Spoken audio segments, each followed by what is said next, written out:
Such a pretty dress, long gown ಇದು. Embroidery ಬಂದಿದೆ, ಬುಟ್ಟಾಸ್ ಇದೆ ಸ್ಕರ್ಟ್ ಅಲ್ಲಿ, ಅಂಡ್ ಬ್ಯಾಕ್ ಅಲ್ಲೂ ಸೇಮ್ ಡಿಸೈನ್ ಬಂದಿರುತ್ತೆ.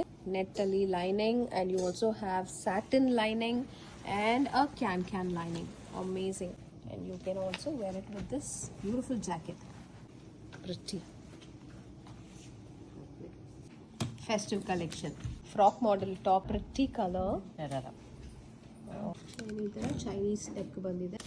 ಫ್ರಂಟ್ ಬ್ಯಾಕ್ ನಿಮಗೆ ಸೇಮ್ ಡಿಸೈನ್ ಬರುತ್ತೆ. Skirt palazzo fully hand work ಬರುತ್ತೆ. ಇದು ಕಂಪ್ಲೀಟ್ಲಿ ಹ್ಯಾಂಡ್ ವರ್ಕ್ ಇದಲ್ಲ. Yes, hand work. Okay, back ಅಲ್ಲಿ ಈ ತರ ಬರುತ್ತೆ. It's a 3 piece set. Yes, super ಆಗಿದೆ, ವೆರಿ ನೈಸ್. 20% ಆಫ್ ಸಿಗುತ್ತೆ ಈ ಸೆಟ್ಸ್ ಅಲ್ಲಿ. Indo western coord set, bright colour, computerised embroidery ಹೇಳ್ತಾರೆ ಅದಕ್ಕೆ. Very fancy. It's a crop top with a jacket on the outside. Looks just amazing. ಈ ತರ full flare pant ಬರುತ್ತೆ. Banarasi cloth, front cut, skirt palazzo, full flare ಬರುತ್ತೆ. Amazing, it's just stunning. Indo western party wear gowns, new collections. Yes, very pretty, so pretty. Neck ನೋಡಿ ಎಷ್ಟು different ಆಗಿದೆ. See back side ನಿಮ್ಗೆ elastic fitting ಬರುತ್ತೆ. Net ಮೇಲೆ heavy work ಬಂದಿದೆ ಈ ತರ.